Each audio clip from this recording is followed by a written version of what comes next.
The idea of the metaverse has captivated the attention of every major tech and media company. And since Zuckerberg's announcement of rebranding Facebook into Meta and pivoting into a full-time metaverse company, the idea of living in a virtual reality took hold in people's minds. This new vision of the future implies that VR and the metaverse could permeate all areas of life, including healthcare. So let's take a dive in and see how much of this is hype and what could be the true implications of a metaverse future. This is Dr. Bertalan Mescu, and you're watching The Medical Futurist.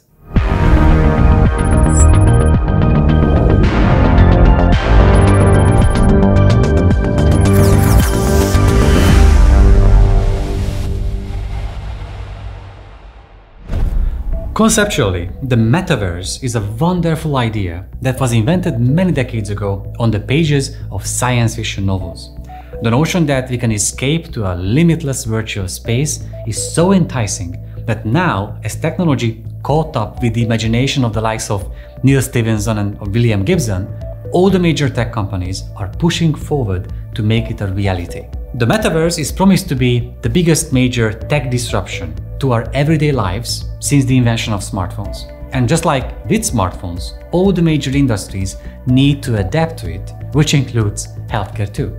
Breaking down the physical barrier is one of the biggest promises of the digital health revolution, and it would be an absolute win for medical professionals and patients alike.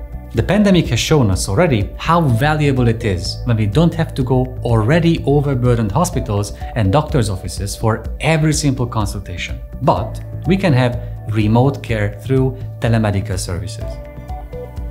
It would be one of the best uses of the metaverse, since visits that don't require a physical examination can be easily pushed to the metaverse. But keep in mind, we are talking about healthcare that has more ethics, privacy and safety concerns wrapped in a complex web of bureaucracy and regulation than any other sector.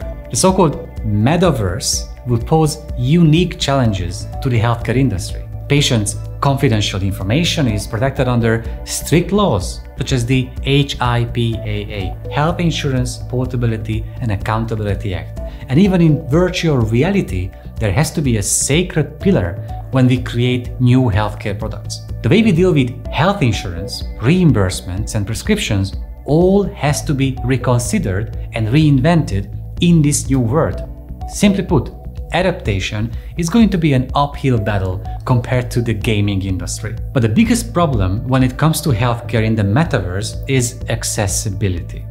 Healthcare needs to be easy to access by the masses, which is why digital health focuses so much on the shift of the point of care. But what is it worth that you have access to consultations from the comfort of your home when you don't even know how to turn on the headset? I've been using an Oculus Quest 2 set since last November. The brand belongs to Meta, so the experience should be foretelling about at least a portion of what Zuckerberg's vision is. But after 4 or 5 hours of PTSD-inducing struggle to set up my headset and connect it to my Steam account and learn to control my avatar in virtual space, I have to say we are very far from an experience that even remotely resembles what we expect from movies like Ready Player One.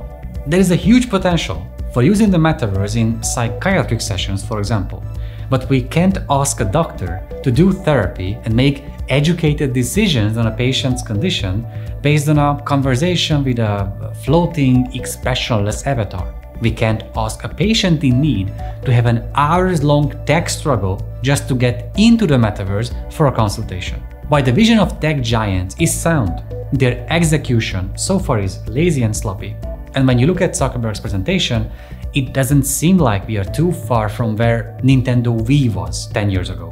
For the metaverse to be a viable concept, we need a Ready Player One level immersive virtual environment with cheap, easy-to-use hardware. A US startup called UNAI is already working on its own take on the headset and its virtual reality. They claim that they can push down prices while having such technological innovations that even a high-resolution, photorealistic metaverse could become a reality. But more importantly, their headset tracks eye and facial movements in order to translate them to our avatars. So, the example of having a psychiatric session in the metaverse would not be so silly anymore. Right now, it's much easier to communicate with people through phones and social media sites than to envision all this happening in the metaverse. Due to its unique challenges, healthcare won't be able to spearhead this metaverse revolution. But it's important to say that a lot of evidence-based studies have proved the beneficial use of VR in medicine. Just look at how VR can ease pain for patients staying at the hospital for longer times. And if innovative startups, instead of compromising tech giants, can grow up to the task of making the true vision of the metaverse a reality, then healthcare will definitely have a place in it. And now, let me go back to playing table tennis in the virtual world.